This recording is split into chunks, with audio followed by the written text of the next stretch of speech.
Hello, hello, hello, hello, hello. May God love you. Well, thank you. Thank you, thank you, thank you.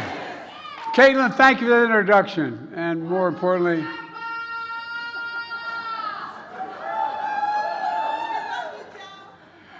well, thank you for that introduction and for your courage, if you're back there, your courage and to share your story. That's not an easy thing to do. You know, Caitlin represents millions of women who are enduring unbearable pain and cruelty because of Donald Trump. Sadly, it's pain and cruelty that millions of women in Florida now face. You know, but as I said, as she just said, it's not inevitable. It's not inevitable. We can stop it. When you vote, we can stop it. And thanks to Representative Kathy Castor. There she is. Stand up, Kathy. Kathy's doing an incredible job in Congress, and is a great, great friend. Thanks for riding over with me from the airport. You know, the worst sentence in English language these days is, the president's at the airport. Means you got to show up, you know. But anyway, thank you. And I want to thank Debbie, our next U.S. Senator. Deb, stand up.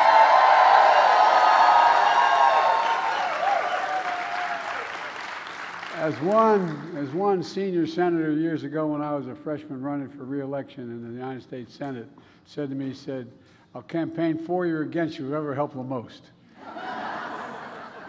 It's really important you win. This is a critical race. Debbie's running against Rick Scott, who wants to sunset Social Security. I think the voters are going to sunset Rick Scott. It's important, man. And thanks to all of you here today. It's good to be at a community college. Matter of fact, my wife's been campaigning all over the country with me between classes. My wife still is a full-time professor at Northern Virginia Community College. If you lost your phone, get that man his phone. He's going to be in trouble, or that woman her phone. She's teaching this very day, Jill is. Community college, as she often says, is one of the best kept secrets in America. You know, I really mean it. You know, if I have my way in the next 4 years, I'm going to make community college free. And it'll grow the economy. It won't cost the taxpayers. Look, next week, one of the nation's most extreme anti-abortion laws will take effect here in Florida.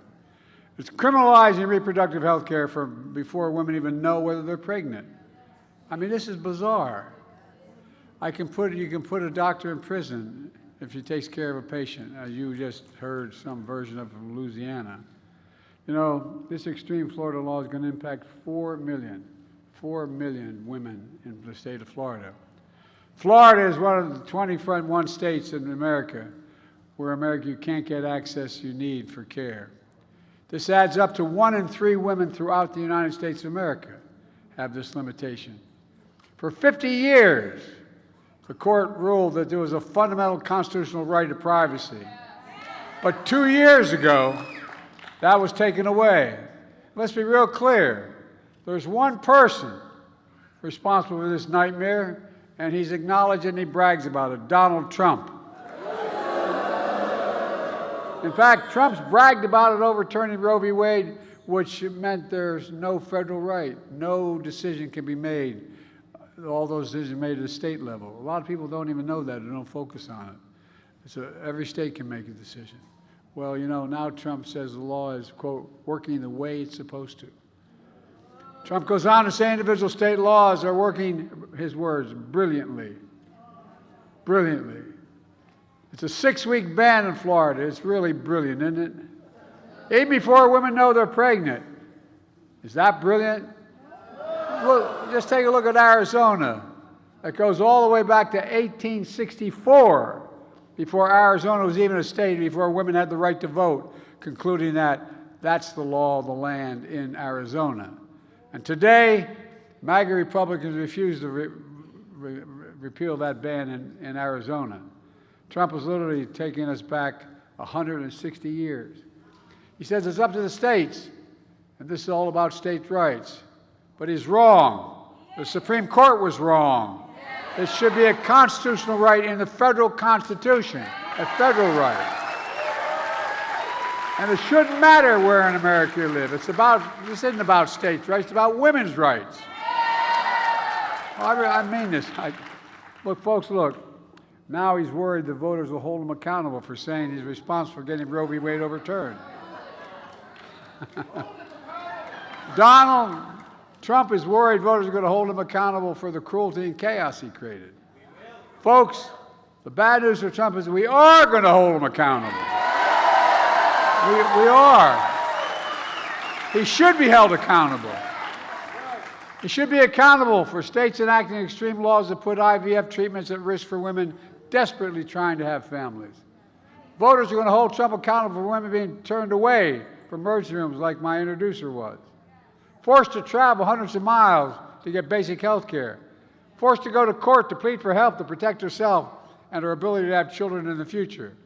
Folks, voters are going to hold Trump accountable.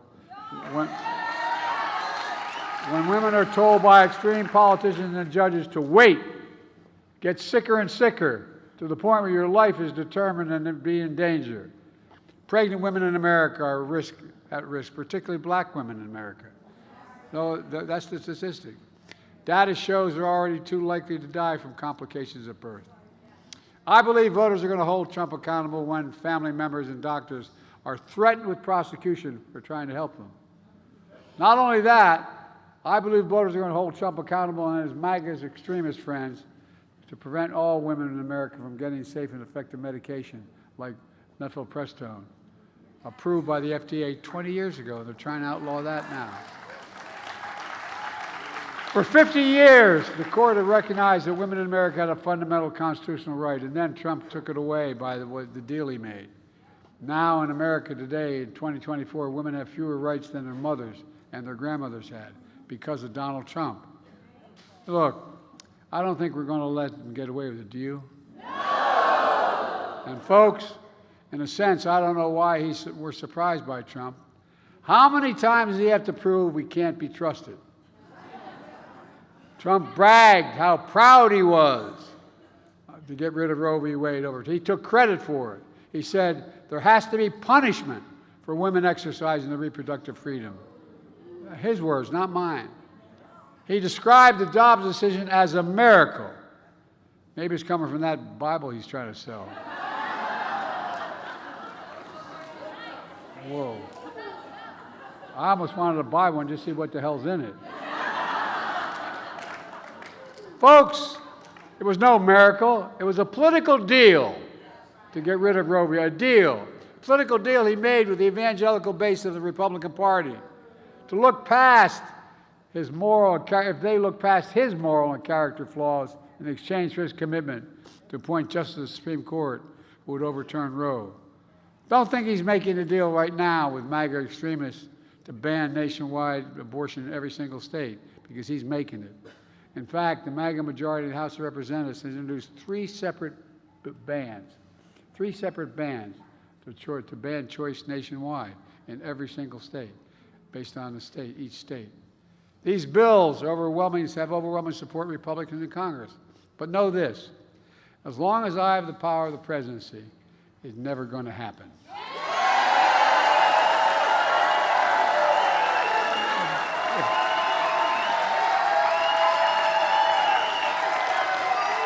I mean it.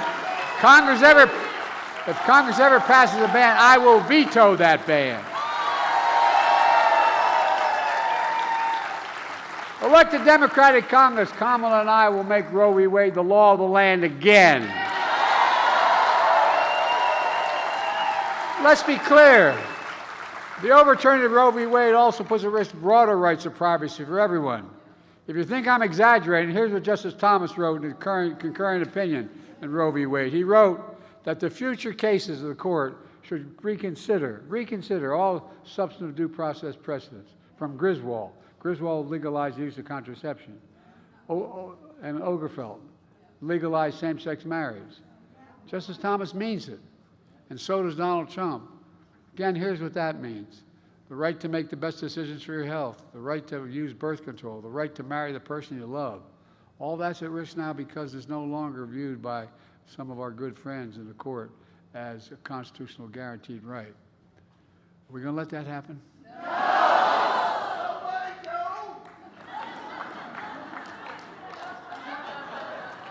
I like it, man. Will you come with me?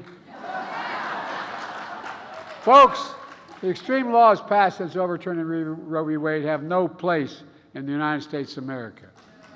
But what does have a place in America is your voice.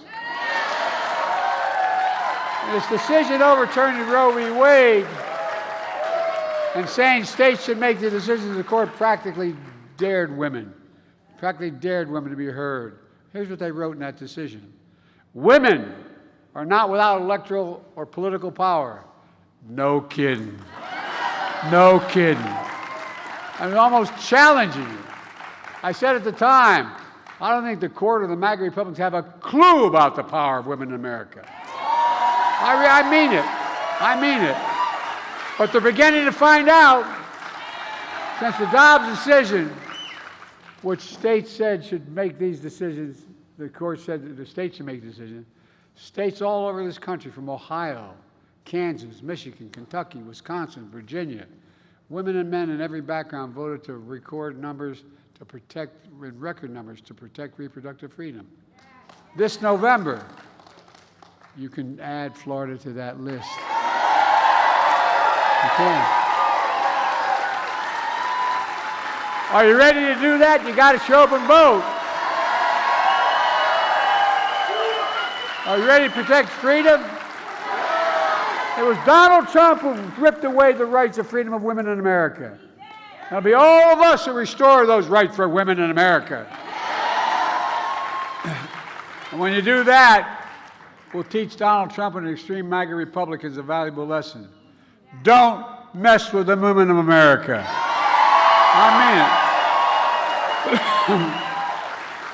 Folks, let's get this done.